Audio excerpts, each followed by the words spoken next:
ಐಪಿಎಲ್ನ ದ್ವಿತೀಯಾರ್ಧದ ಪಂದ್ಯಗಳು ಮೇ 17ರಿಂದ ಆರಂಭವಾಗಲಿದೆ. ಮೊದಲ ಪಂದ್ಯದಲ್ಲಿ ರಾಯಲ್ ಚಾಲೆಂಜರ್ಸ್ ಬೆಂಗಳೂರು ಮತ್ತು ಕೋಲ್ಕತಾ ನೈಟ್ ರೈಡರ್ಸ್ ತಂಡಗಳು ಮುಖಾಮುಖಿಯಾಗಲಿವೆ. ಆರ್ಸಿಬಿಗೆ ಇದೀಗ ಬೃಹತ್ ಬಲ ಸಿಕ್ಕಿದ್ದು 3 ವಿದೇಶಿ ಆಟಗಾರರು ತಂಡಕ್ಕೆ ಸೇರ್ಪಡೆಯಾಗಿದ್ದಾರೆ.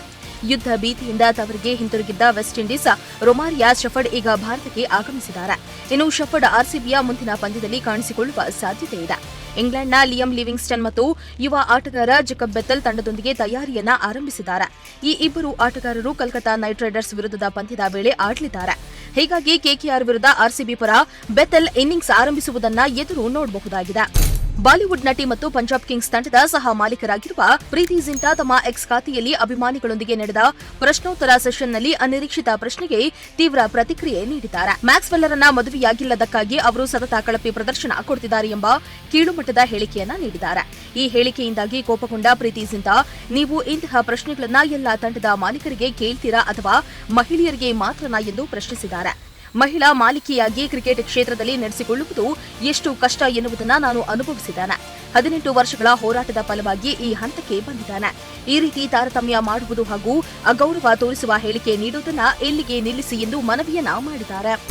ರೋಹಿತ್ ಶರ್ಮಾ ದಿಢೀರ್ ನಿವೃತ್ತಿಯಿಂದಾಗಿ ಟೆಸ್ಟ್ ನಾಯಕತ್ವವನ್ನ ಯಾರು ವಹಿಸಿಕೊಳ್ಳಲಿದ್ದಾರೆ ಎಂಬ ಪ್ರಶ್ನೆ ಆಯ್ಕೆ ಸಮಿತಿ ಹಾಗೂ ಬಿಸಿಸಿಐಗೆ ಬಿಗ್ ಬಾಸ್ಗಳಿಗೆ ಕಾಡತೊಡಗಿದೆ. ಈ ನಡುವೆ ಅನೇಕ ಮಾಜಿ ಕ್ರಿಕೆಟಿಗರಲ್ಲಿ ಯಾರು ನಾಯಕರಾದರೆ ಉತ್ತಮ ಎಂಬ ಅಭಿಪ್ರಾಯ ವ್ಯಕ್ತಪಡಿಸಿದ್ದಾರೆ. ಸದ್ಯ ನಾಯಕತ್ವದ ರೇಸ್ನಲ್ಲಿ ಶುಭ್ಮನ್ ಗಿಲ್, ಕೆಎಲ್ ರಾಹುಲ್ ಹಾಗೂ ಜಸ್ಪ್ರೀತ್ ಬೂಮ್ರಾ ಹೆಸರು ಹೆಚ್ಚಾಗಿ ಕೇಳಿಬರ್ತಾ ಇದೆ.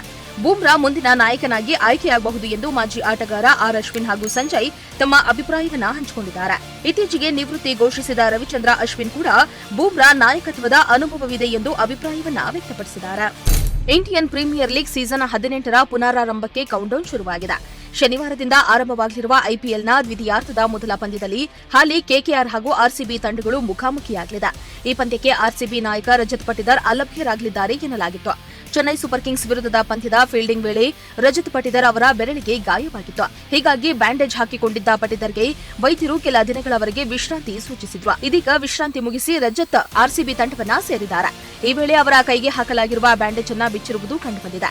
ಹೀಗಾಗಿ ಕೋಲ್ಕತಾ ನೈಟ್ ರೈಡರ್ಸ್ ವಿರುದ್ಧದ ಪಂದ್ಯದಲ್ಲಿ ರಜತ್ ಪಟಿದಾರ್ ಕಾಣಿಸಿಕೊಳ್ಳುವುದು ಖಚಿತ ಎನ್ನಲಾಗ್ತಾ ಇದೆ. ಭಾರತೀಯ ಕ್ರಿಕೆಟ್ಗೆ ದೀರ್ಘಕಾಲ ಸೇವೆ ಸಲ್ಲಿಸ್ತಾ ಇರುವ ಸ್ಟಾರ್ ಆಲ್ರೌಂಡರ್ ರವೀಂದ್ರ ಜಡೇಜಾ ಇದೀಗ ಅಪರೂಪದ ಸಾಧನೆಯನ್ನ ಮಾಡಿದ್ದಾರೆ. ಟೆಸ್ಟ್ ಕ್ರಿಕೆಟ್ನಲ್ಲಿ 1151 ದಿನಗಳ ಕಾಲ ಸತತವಾಗಿ ನಂಬರ್ 1 ಆಲ್ರೌಂಡರ್ ಆಗಿ ಮುಂದುವರೆದಿದ್ದಾರೆ. ಇದರೊಂದಿಗೆ ಐಸಿಸಿ ರ್ಯಾಂಕಿಂಗ್ಸ್ ಇತಿಹಾಸದಲ್ಲಿ ಹೊಸ ದಾಖಲೆಯನ್ನ ನಿರ್ಮಿಸಿದ್ದಾರೆ.